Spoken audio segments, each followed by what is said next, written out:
না চাওক এইটো আইন এখন আছে, আইনত নিৰ্দিষ্টভাৱে লিখা আছে যিসকল টিউটৰে প্ৰফেচনেল কোৱালিফিকেশ্যন অৰ্থাৎ BEd DLEd ইত্যাদি আহৰণ কৰিব তেওঁলোক পৰ্যায়ক্ৰমে টিউটৰৰ পৰা টিচাৰ তেওঁলোকে হৈ আছে।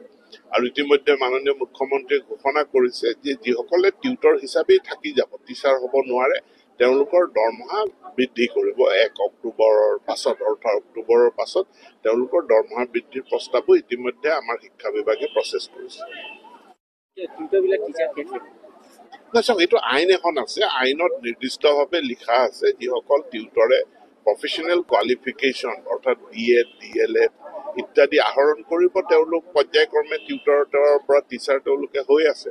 আৰু ইতিমধ্যে মাননীয় মুখ্যমন্ত্ৰীয়ে ঘোষণা কৰিছে যে যিসকলে টিউটৰ হিচাপেই থাকি যাব, টিচাৰ হ'ব নোৱাৰে, তেওঁলোকৰ দৰমহা বৃদ্ধি কৰিব 1 অক্টোবৰৰ পাছত, অৰ্থাৎ অক্টোবৰৰ পাছত তেওঁলোকৰ দৰমহা বৃদ্ধিৰ প্ৰস্তাৱো ইতিমধ্যে আমাৰ শিক্ষা বিভাগে প্ৰচেছ কৰিছে।